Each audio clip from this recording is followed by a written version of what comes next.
ये एक बगलापुर गांव की जंगलों की कहानी है। वहाँ मक्का की खेती बाजरा की होती है। वहाँ से एक ऊँट आया, उधर से दूसरी तरफ से एक गीदड़ा आया। दोनों कुएं पे मिले। वो बोले, भाई कैसे हो? बोले, भाई ठीक हो, बहुत ही भूखा प्यासा हूँ। कहते, भाई मैं बता दूंगा। गीदड़ा बोला कि यहाँ तेली के खेत हैं और हम वहाँ दोनों चलते हैं। ठीक है भाई, तेने मुझे बताया और आज से हम दोनों धर्म भाई बन जाते हैं। तो ठीक है भाई। अब दोनों वहाँ से धीरे धीरे छुपे छुपे अपना पेट भरने के लिए तेलियों के खेतों में, मक्का के खेतों में घुस गए और मक्का हरी हरी मुठिया खाने लगे। ऊँट बोला कि देख भाई, मैं तुझे पहले ही बता देता हूँ कि तेरा तो पेट छोटा है और मेरा पेट बड़ा है। जब तक मेरा पेट ना भर जाए जब तक तू मत चिल्लाइयो। उन्होंने बोला ठीक है भाई। और जल्दी जल्दी गीदड़ा ने तो अपना पेट भरा। उसका तो 4-5 मुठिया भी पेट भर गया और ऊँट का बेचारे का वो जल्दी, कितना भी जल्दी बचा रहा तो उसका पेट नहीं भर रहा। और गीदड़ा बाहर निकल के और धोखेबाजी करी, खेत के किनारे जाके और जोर जोर से चिल्लाया ऊ करके, और वो डर गया। उसने बेचारे ने हड़बड़ा गया, बोला खाना छोड़ दे के, भाई ये क्या कर रहा है तू, मुझे फंसवा के ही रहेगा आज। और वो चिल्लाता रहा। जैसे ही एक तरफ से कुत्ते भागे, एक तरफ से गांव के भागे, और गीदड़ा तो भाग गया, किनारा कर गया और ऊँट को पकड़ लिया गाँव वालों ने और तेलियों का जिसका मुठिया खा रहा था। अब वहाँ से कैसे कैसे भागा, वो जो पकड़ कर उनसे बच के उधर भागा, आगे चला।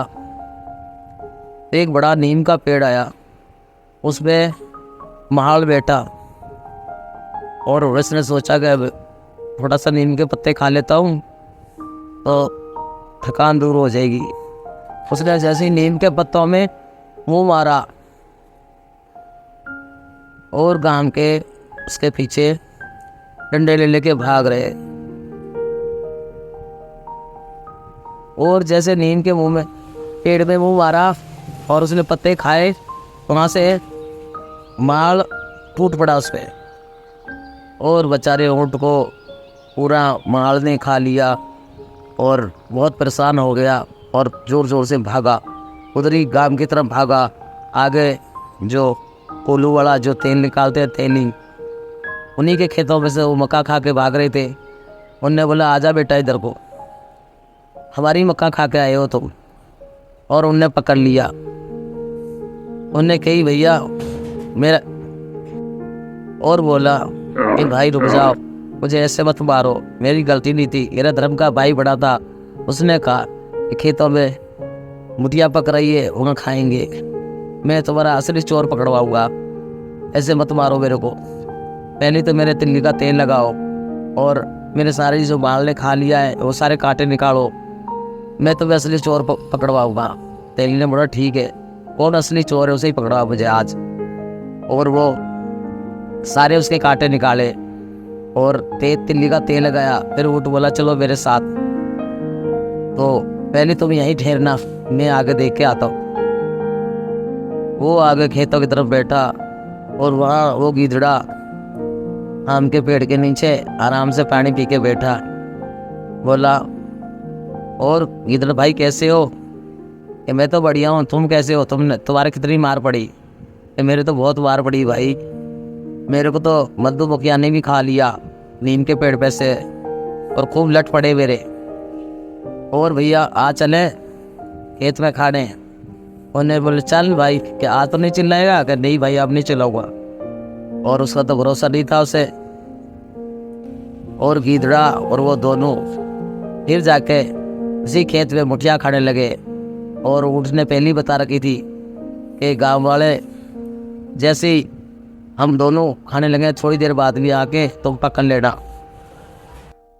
और उन दोनों को गीदड़ा खूब खा रहा मजे से बोला आज ऊँट भाई कुछ बोल नहीं रहा, तो मैं कुछ नहीं बोलूँगा भाई, तू खा ले, मेरे पे तो पहले ही बहुत मार पड़ चुकी है, मेरा तो आज खाने का मन नहीं कर रहा। उतने में उस खेत के मालिक हाथों से गाम के और गिदड़ा को पकड़ लिया कि मेरी सास के तू ही है जो मेरी मक्का खा रहा है, अब तो ले चलूँगा, तुझे सारा हरजाना भुगतना पड़ेगा और तेरे से ही तेल पिलवाऊंगा, कोल्लू में तुझे बांध के चलाऊंगा बैल की जगह। और गिदड़ा घबरा गया, तेरा ऊँट भाई तुमने सही नहीं करा, मेरी सास के मैंने क्या करा, तेरी वजह से तू धर्म भाई बना, ऐसे भाई भाई का विवाह निभाता है।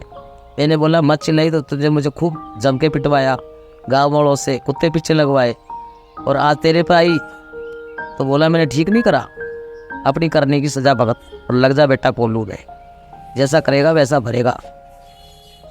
और तेली ने ले जाके गिदड़े को कोल्लू में बांध दिया और उसे तेल पिलवाया, और अपनी तकदीर को रोता हुआ गिदड़ा तेल पहल रहा और बोला कि धोखाबाजी अच्छी नहीं, और कोल्लू में चलता गया और आज के बाद में मैं कभी धोखाबाजी नहीं करूँगा। और गिदड़ा ने खूब तिल्ली का तेल वो बेल बढ़ के निकाला, कई कनेस्तर तिल्ली के तेल के भरे, और गिदड़े को पछतावा हुआ कि किसी के संग कोई धोखाबाजी करे तो, और गिदड़ा अपनी करनी पे बहुत पछताया और तेली के कई कनेस्तर तेल के भर गए। जब उसे दया खा के गिदड़ा को छोड़ के आज के बाद में मेरे खेतों की तरफ कभी मत आइयो, ये तो ऐसे ही तेल निकलवाऊंगा। और गिदड़ा ने बोला कभी नहीं आऊँगा मैं इधर लौट के, और ऐसे गाता हुआ जंगल की ओर निकल गया कि करनी का फल ऐसा ही होता है।